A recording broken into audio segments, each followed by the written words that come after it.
9 মাস পর অবশেষে ঘরে ফেরার পালা। মহাকাশে আটকে পড়া সুনিতা উইলিয়ামস এবং তার সহযাত্রী ব্যারি বুচ উইলমোরকে পৃথিবীতে ফেরাতে রওনা দিল ইলন মাস্কের স্পেস এক্সের মহাকাশ যান। আজ ভোর 4:33 আমেরিকার নাসায় কেনেডি স্পেস সেন্টার থেকে মহাকাশযানটির উৎক্ষেপণ সফল হয়েছে।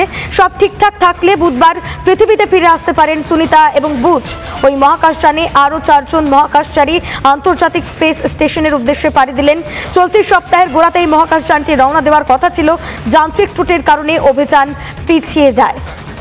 দীর্ঘ 9 মাস পর এবার ঘরে ফেরার পালা মহাকাশে আটকে পড়া সুনিতা উইলিয়ামস এবং তার সহযাত্রী ব্যারি বুচ উইলমোরের।